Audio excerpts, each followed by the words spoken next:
Welcome everyone to another Conversations in the Void. I am Graveyard, your host, as always, and joined by my off-screen producer Salem, who's always in chat. Say hi to Salem. He loves to hear from each and every one of you. Now, I had the privilege of speaking to this gentleman a couple weeks ago on another show that we do called Distance Nerding. But I'm excited to have him here in the Void. So please welcome actor, producer, director, with works including A Shared Secret, Miss Virginia, and Suspended Disbelief. Please welcome to the Void, Brian Elliott. Hey, thanks for having me, Graveyard. Appreciate it. Oh, no problem, man. Like I said, it's been a couple weeks. How have things been for you? Pretty good. I know the last time we talked, we had the gamut of going over a little bit of everything while putting together some Legos. So that was pretty cool. Yeah. Unfortunately, Legos is one of those hobbies my wife will not let me have because I have too many as they are. Understood. My kids, on the other hand, tons of Legos, all in their room. So, Okay. Yeah. oh Oh man, man. but without further ado, let's get to know you a little bit, and then we'll go into the meat and potatoes of our show here. So, Sure. Brian, how did you really get into the world of acting? Well, basically, I began my acting career in '98. There was a film company that came to my high school. They wanted to shoot a short film for the county, for the Crime Solvers division of the police department. Mm-hmm. And they basically held an audition. I was in the English class, and when they ask you to read, they want you to read out loud, and I kind of got into it and kind of put my little swag on the characters, and brought it to life a little bit. And he was like, "Look, man, you have something there. Why don't you go out for the short film audition and see what you can do with it?" So I went out. It was my very first ever audition, and I got the part, and basically did that, and I caught the bug since, man. Caught the bug. That's what happened. I caught the bug in '98. Yeah. I mean, Yeah. was there any inclination of you being in front of the camera or in front of people other than your reading? Like, did you ever have like other things like you like to be, looked at? I guess attention given to. Well, at the time I was playing high school football, so Friday Night Lights, Hmm. being a quarterback, and it was one of those things where attention was given because of the position, and yeah, so I kind of transitioned from that into acting. I was like, if I can get out there and perform in front of maybe a couple thousand people, I think I can do this on stage or in front of a camera with no problem. Yeah, I mean that has to help, but especially with your mind being the game, you are being watched by your town and everything too. You know, Yeah. did you Yeah. ever have to do like interviews at that point in time, and you were able to just talk naturally? I never had an on-camera interview at that point. I think my very first interview came in 2013, and that was because we had did a TV show called Shotgun Mythos, which was Hmm. shot in West Virginia and was produced by a gentleman named Clint Gage from Two Bits Productions. And that show ended up getting distributed on DigiNet TV, like Cryptic TV, Hmm. like how they got Ion and Smart TV and all those kind of things. Right. Star TV, I'm sorry. And so it was on the DigiNet channel. They shot two seasons of it. I had a guest starring role, and when they had the press run, I had the opportunity of being interviewed by the West Virginia paper. So that was my very first interview. So that was actually 11 years ago, and ever since, I kind of want to trickle more into it because, as you know, once you get hired onto these bigger projects, they want to Hmm. they want to hire people who can actually interact with the media and is not afraid to do an interview or any of that nature. So, but Right. yeah. So, but back in high school, no, no, I, no. I think the closest I came from outside of Friday Night Light footage on the news was I think they had brought the camera crew to a football camp. I think at the time that we were doing during the summer of my junior year, and they caught me on camera or something like that. But I never got interviews. So it was what it was. Oh yeah, for sure. Now Yeah. with changing from did you continue football after high school as well? I did it. I had letters of interest from schools such as Princeton and Rutgers, and several Division II and III schools. But I think, well, I had an injury at my senior year, so that kind of derailed that, and it kind of led me into trying to pursue acting as a serious profession. Um, and after that '98 short film, I did some theater in Northern Virginia. Uh, my first stage play was of Mice and Men, and I played the character Oh, Crooks. uh-huh. Yeah, yeah. I'm sure you know that story from school. Just so Yeah. that was required reading for everybody. But I got to play Crooks. He was the older gentleman in the story, and they put makeup on me, and I had to get my body into character and stuff like that. So it was pretty cool. So yeah, Now, did you find it any different going into theater from where you're already at from that short film? yeah. I had to learn how to project. Hmm. I had to learn how to move on stage. Um, those were two of the main things that I had never done before. So actually being in front of people live, I had to memorize my lines, because you don't get a redo on in live theater. Right. So that was new to me too. And you got to think prior to that play, the only thing I had done was that short film. So it was just like, they kind of throw me in the water. So that was pretty cool though. I got the hold of it and I got the hang of it, and and it just went on from there. So I never really had a problem with memorization sense or stage fright or anything like that. So it was pretty cool. That's really key, especially like you said with theater being live. Is you said you don't get do overs, and I worked the theater in high school myself, so I was the Hmm. house manager. I learned lights, I learned sound, I built sets, I did acting in non-singing roles just because Yeah. I couldn't do that. There's no way. Yeah, I mean, it is. I'm not gonna say it's not for the faint of heart, but it takes a little bit of courage and muster to get up there and actually want to be in front of folks and Hmm. you know put on another character. So it takes a little gumption. So yeah, Right. I get what you're saying. Yeah, like I said, Yeah. singing could never do. If you need a Right. if you need a dead body in the stage, I was your guy for that. But and therefore we have graveyard. exactly. Yeah, like I Yeah. said, and stage fighting. I really enjoyed stage fighting as well, just because it was Okay. fun. But Yeah. Yeah. now, how did Man. you so obviously with theater, you're really projecting out towards the audience, and Mhm. but with film and TV, the camera is the audience. If you don't look directly at it, unless you're Right. told to, Unless you're with the breaking the fourth wall. Yeah. right. Yeah. So with your theater work, did you find it difficult to go into in front of a camera and then have to kind of like look past the camera?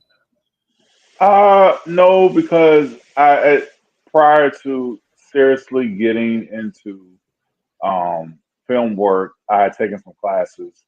So they Hmm. gave me the ins and outs on how to frame, look, uh, lower my voice a little bit, how to react to the other person, you know, things that are small techniques that make it look natural while you're on camera. So I never really had that kind of issue. But it was about, having a mic right over your head and it's like lower your voice a little bit. you already have a you already have a big voice, so just lower it a little bit. So Hmm. that was probably the biggest thing that I had to pay attention to. Yeah, yeah, it's very different. With some of the stuff I've done a lot of found footage, independent horror stuff. But I was on someone's set that had a boom mic, that had a cast of 25 people there, and just doing the Hmm. same thing over and over and over, but from different Yeah. angles. It Hmm. was a big difference for me. Yeah, and you might have somebody who wants to get a lot of takes for, one scene, and they Hmm. got to shoot it from three different angles. You got the close up, you got the over the shoulder, you may have the parallel shot, you may have a far away shot. So and you got to think you got to do the same lines just at a different angle, and you got to get the lines right so they have a good take. So Yeah. yeah, so it's still work now. I don't want to give anybody the impression that it's not as it's easier than stage. It's not so to speak. So it kind of carries each one kind of carries its own pros and cons when it Hmm. comes to that. So yeah. Now, do you still do stage work?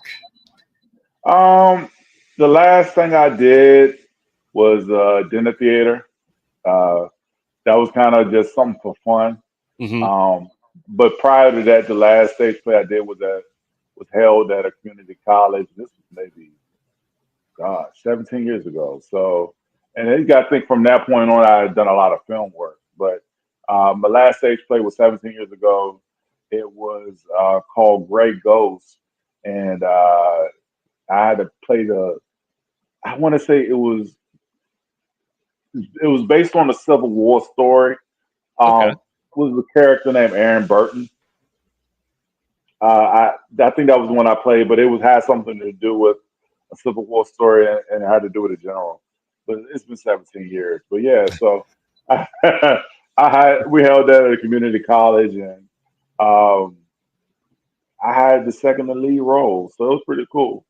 Um, and I was probably what 25, Hmm. and I had gotten back from LA and was still trying to figure out how I want to pursue acting. I hadn't got my union status yet, and Mm. I needed to get my resume together. Still get some more roles under my belt. So that theater play, yeah, it helped progress me along a little bit. Yeah, I mean that's something I personally couldn't do just because I like to be, I'm in front of the camera a lot too, but I like being Mhm. behind the scenes a lot more too. I find that Yeah, more interesting. I always have, yeah. And what's you know. crazy is I was stating on Facebook the other day. I was like, look, the way Hollywood is going now, um, you'll start to see a lot more DIYers. Hmm. If you're talking about getting into Hollywood and you want to be an actor or actress and you hope somebody puts you in their project, I mean, honestly, from what I know as a SAG member, is that a lot of the money's being made. You got to be an A-lister, producer, director, or writer, because everybody else. I mean, I think it was what the accountant too. They're making now with a $200 million budget. They paid Ben Affleck like $50 million, and everybody else is like working for scale. So Right. this is like one of those things where it's like if you're not doing it yourself, either producing or directing, you got a long road ahead of you Hmm. to get to that to get to a place or position in Hollywood where you can live off of it because they know 80% of actors don't make the pension to help. So it's a tough road, and we're talking about $26,000 with union work, and you guys say 80 to 84% of people aren't doing it. So yeah, it's definitely a DIY situation when it comes to Right. making your own project in order to make some kind of income from it. So I salute you for directing and putting your own projects out there, Well, I mean, yes, I will throw myself in there as well, just because I like to have man. my face, really the beard in it, but Yeah. face doesn't matter. The Yeah. beard's all important. Okay. Um, So, I mean, what do you think? We talked about this briefly, but what do you think a misconception about acting is? Because we talked about before that how much work you have to do auditions nowadays. Yeah. It's a lot of work now. Like I said, it's about DIY now. You have to be able to shoot your own self tapes now. Nobody's really bringing anybody into the room anymore. Hmm. If they're having a casting call for a TV show or movie, and they want you to audition, you have to have a camera set up. You have to have a solid background on green screen. Um, you have to have good lighting. You know, You got to have a reader. Hmm. You gotta put all that together. It's no longer just going to the casting director's office and reading your script. You have to put all that together now. Excuse me. So you have to be a little bit of fortuitous when it comes to your career now. So Right. yeah, you gotta put all that together to just to submit something with a couple other 100 people. Right.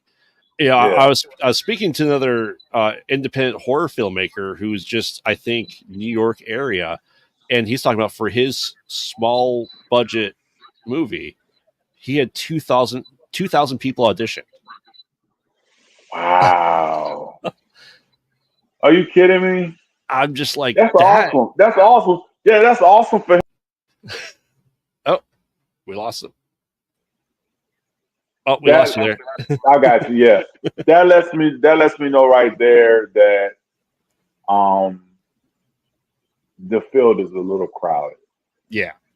Just a little bit, just a little bit. Now, but if you're talking about putting on your own projects, that's great. But if you're talking about being seen as an actor or actress, that's a lot. I'm pretty sure it's a non-union project. Am I right? Yeah. Yeah. So if it's like that for non-union, and I think what it is for union, it's like for union projects, you'll find thousands of submissions and hundreds of auditions, and he's getting 2,000 for a non-union. That's a lot of people wanting to be stars. Man. That's just the level of competition that you're dealing with if you do want to step into this arena. And Right. why I say that is because, like I said, you got people who've been A-listers for 10 or 20 years making the big bank, and the new people coming in have that they have to get paid scale Hmm. because it's if you don't take it, somebody else will. You know what I mean? Yeah. That's just the reality of it. You hope to get your name out there enough to move a vehicle a little bit, but you got to get your name out there. That's like being put in a good project. Now, yeah, so it's. I mean, you telling me that just blew my mind, but that's crazy. But good for Yeah. him though. Yeah. I was absolutely blown away, and this is his only second film that he's done too. Yeah, And I, I'm I just hope it turns out good. yeah. I'm excited. He's a friend of the show, but Okay. I mean, that kind of is a blessing and a curse at this point in time, right? Because now Mhm. with not having those rooms and waiting in line and having to get there and doing it yourself, that means you have more of a pool to pull from, but it's also then harder, I would think, to get noticed. It is harder to get noticed, and that's where the DIY comes in because if you could put together a script, a production team, and you want to star in your film, that's one step closer to being out there with you as the lead or as a supporting, and you reaping the benefits. Hmm. Um, now the competition's so thick, man. It's out there now. Like I think a lot of people think because the internet is available, and which it is a lot more platforms with distribution, that there's a lot more money in it, and that's not the case. There's a lot more attention, but then you gotta weed through the other projects that are thinking just like you, and you got to get the marketing together to get the eyeballs on the project. So there's that too. Now, if you're talking about an era where to build your resume, this is an excellent era to build your resume.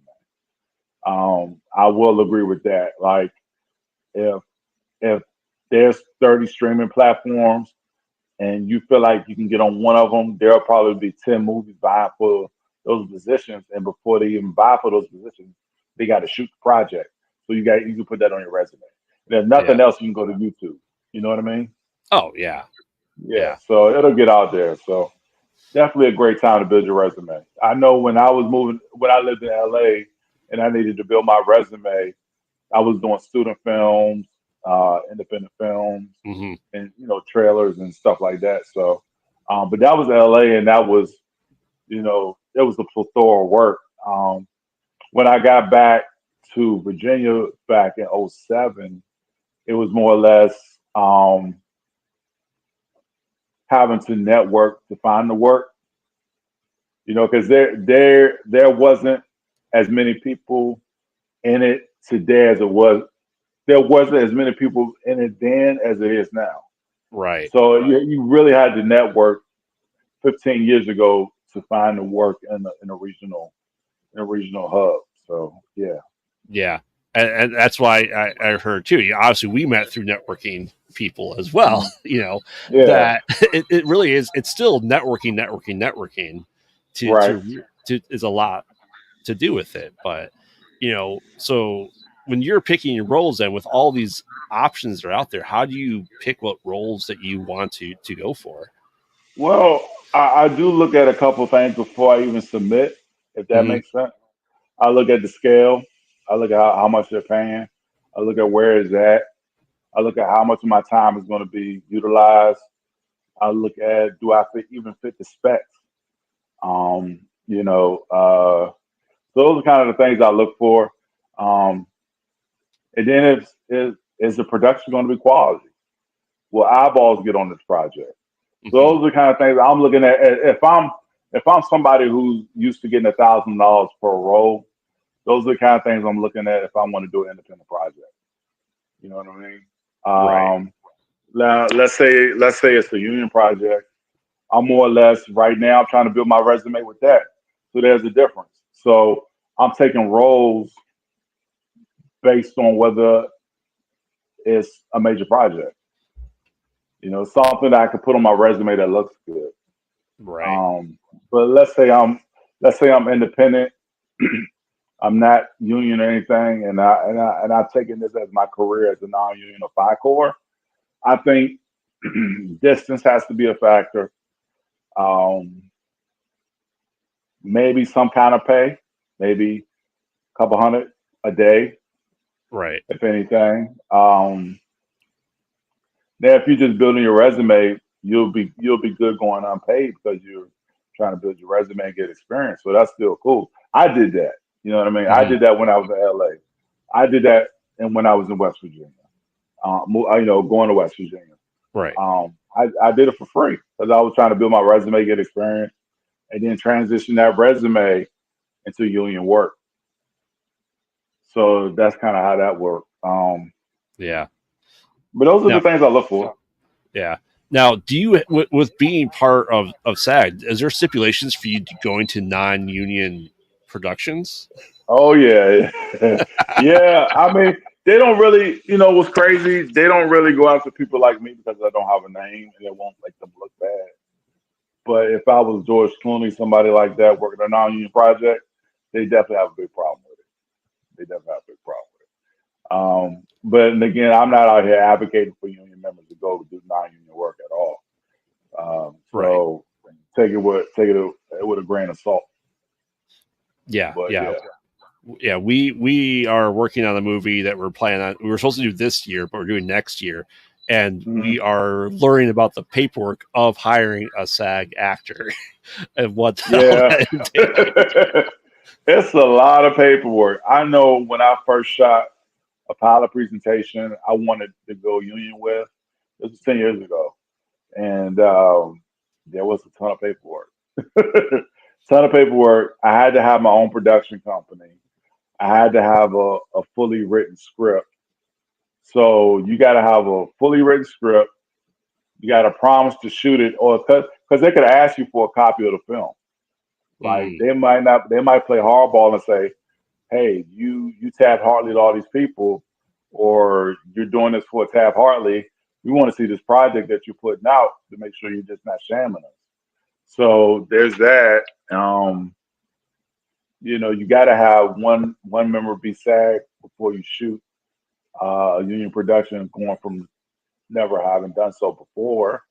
Um, yeah, it's leg work, and you got to want it if that makes sense. oh yeah. Yeah. Yeah. So. Yeah, we've been toying with that as our production team. I've Mhm. been looking at from what I do with the podcast stuff like that to become a SAG writer. The only Yeah. credential I have left is like Uh, as a podcaster, I need like 200 reviews in Apple Podcasts. That's the last oh step I wow. need. I didn't know that. So you want to make the podcast SAG after podcast. I'm able to apply for SAG as a writer with the podcast Oh, and the okay, shows that I do. okay, Yeah. okay. That's awesome. Yeah. So it'd be interesting. I don't know if that'll happen, but it's something I'm toying with right now. But All right. Yeah. I mean, shoot, get a pension and health, man. there you go. Yeah. But going through your credits and your acting reels stuff like that, you work with Marcus Lawrence a lot. It seems like. Yeah, that's my guy. That is my guy. I worked with him on several projects. I worked Hmm. with him on the Mice and Men play. I worked with him on that. He played Curly. Oh, okay. Um, yeah, so I played opposite him in that. Um, I played with him in a short film that was shot in the West Virginia area.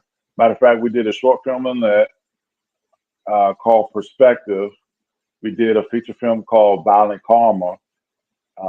So I've done three projects there. And then we did the TV show Shotgun Mythos. Hmm. He was the star of that show, and I had a guest starring role, so that's four.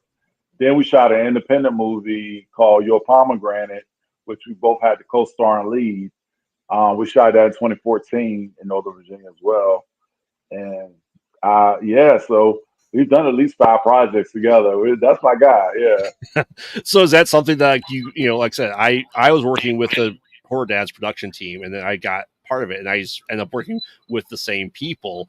And so when yeah, something comes up, they're like, "Hey, I know a guy for this." Is that kind of your working relationship then? yeah. He does a lot more indie stuff than I do. I think I kind of branched off after Your Pomegranate, Hmm. and I went on to do commercials and movies and stuff that's on BT and in theaters and stuff. But he's etched out a career in the indie market for sure. As a matter of fact, he even did an HBO limited series, We Own the City, that was shot in Baltimore. Oh, He did nice. that. Yeah, he was in that. So he's dabbled into television work as well. So that's my guy though. He's my guy, 100 grand. So yeah. Now, as we talk about independent and writing stuff, I know we talked when we talked last. You're starting to write some things. Are you still continuing that? Is there any plans for you to write a short and continue to do stuff behind the camera as well as in front? I'm putting together projects so when I do have leverage, I can kind of promote those projects.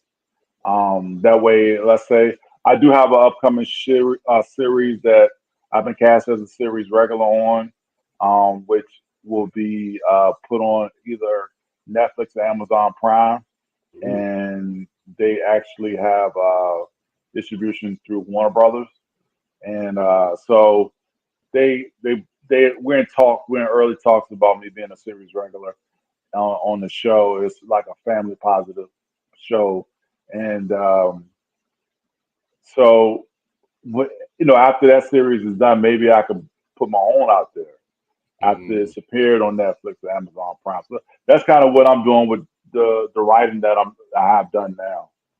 yeah, That's kind of what I mean by I have some leverage. So yeah. It's a daunting task. We are looking for. We made a pitch deck for a show that we're working on right now, and okay, it's going to yeah, be it's reality TV. Let's call it what it is. yeah, uh-huh. That's But okay. it's yeah, it's something that we're doing that just through networking. Things are becoming possible. The doors are starting to open, Yeah, and it's and we like to support everyone that comes on our show too. So I if you ever appreciate need that. anything, let us know. We're always here. Like I said, I'm Awesome. Chicago area. Our ultimate goal for our movie side is to make a movie in each state, filmed in each state. Okay. About If you touch down anywhere near Baltimore, DC, or Virginia, I'm your man. So give me a awesome. call. All right, now Brian, we're coming to some more wrap up questions because time flew by for me. We always have to Okay. ask though, what's your favorite scary movie? Friday the 13th.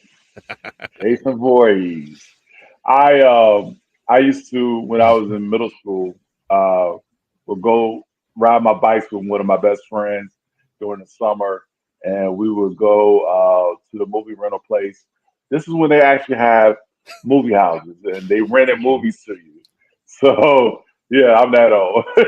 But we would ride our bikes to the video store and rent Friday the 13th, Faces of Death. Yes. Yeah, man. Had no business watching that at all.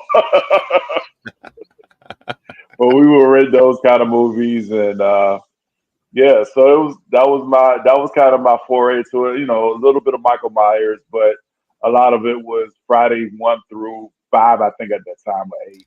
Oh So yeah, that's what audience just asked. What part? was part of Friday 13th. Oh man, there's been like 11. probably between my favorites probably between Friday the 13th Part 5 and Part 3. Yeah. Yeah. I couldn't tell you much about them, but I remember renting those. So yeah. All right, and the other question that our good friend Teef keeps score of: practical or Okay. CGI? You said practical or CGI? Yep. Oh God, keep it practical. Give me the special effects makeup. Yeah. Give me the special effects makeup. Like if you have a great makeup artist, they'll make it look a little bit more gory than if you do CGI. So I prefer practical. Yeah. Yeah, I had the opportunity of sitting in the makeup chair for an hour and a half a couple months ago Oh to get gosh. Okay. to get part of my head blown off. So, Oh man.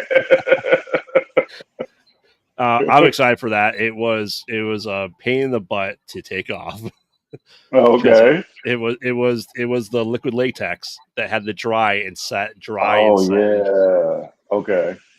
All right. So, All right. Cool. but luckily I have a bald head, so it works out. See, I wouldn't know with that cap. It's all bald under there. Okay. I wear the cap to stop the light from reflecting into the screen. I got you. All right, so Brian, if you can work in any existing IP or franchise, what would it be? What would be like your role that you'd want to do? Oh gosh, I will probably like a walk on or supporting in Bad Boys. Oh, That the Martin Lawrence and Will Smith movies. Horror, gosh, Smile. I want to do a Smile movie and get my little get my little shine on right here. mm-hmm. But no, it's those are kind of two. Um, I don't know. I never given them much thought, but those kind of two movies, like some along those lines, I think would be pretty cool. Now, would you want to do a Marvel or DC movie? God, if I do a Marvel movie or a DC movie, I would like to play the villain. I would want to be the villain. Yeah. So I would want to be somebody who is hanging with the superhero. I know I'm gonna lose, but you're gonna be like, oh, okay, he's hanging with him at least. We're gonna give you some Thanos type energy or something. So that would be something I would look forward to. Yeah, Yeah, I think that'd be fun too. Either the one and yeah, done or the long lasting ones that come back after like 15 years. yeah, yeah. All right, Brian. So, any advice for anyone getting into the field of acting? Just know it's a numbers game, as you heard earlier. It's a numbers game. When you're submitting for auditions, just be prepared. Be as well prepared as you can to put on your best performance. Because everything now is self tape. I'm pretty Mhm. sure your buddy who had the 2,000 submissions. I'm pretty sure he didn't call everybody into an open call No. or into the casting office. So I'm pretty sure you had a self tape submission. So be prepared to do it yourself when it comes to these auditions. Um, yeah, this numbers game, man. Mhm. Just plug away. Um, yeah, just keep grinding, and Awesome. eventually, it may be where you want to put on your own project. So I would I would add to my wheelhouse of writing or directing or producing. That's my advice. Yeah, my wife got me for my birthday last month a how to write horror movie book. So Okay. maybe that'll help Yeah, me. I'm pretty sure it will. Yeah. So, all right, Brian, you ready for your random horror trivia question? Yes. All right. How did young Jason Voorhees meet his demise at Camp Crystal Lake? God. Didn't he get put in the chains and get thrown at the bottom of the lake? I mean, that's happened as an adult. Do you remember how he died as a kid? He drowned. Yes. Yeah. Yep. Yeah. Yeah. There you go. Yeah. See, you got Yeah. it. Hey, as you know, I watched it. All right, Brian. So where can people find you, follow you, and see all the exciting news for upcoming works? Yes, so you can find me at facebook.com/wanna lead. That's spelled WANNALEAD. You can also find me on imdb.me/Brian Elliott, two L's, two T's. Awesome. Are you on Instagram at all or Twitter? Not on the gram. You can probably follow me on Twitter, but I'm talking more about other stuff. So if you want to catch my movie stuff, yeah, facebook.com/wanna lead. That's the Awesome. best page. Yeah. Mhm. Thank you very much, Brian, for coming on. And as always, like I Thank said, you for having me. Yes, I'm Gary. Follow us on all social media at Pod Out at Night, except TikTok because I'm an old man. And check out our new merch that we have coming out here soon. We have artists doing shirts and stuff like that. So we have more stuff in the works. And I'm excited to showcase it when it comes out. And thank you, everyone, for watching. And we'll see you next time. And don't get lost in the void. Good night.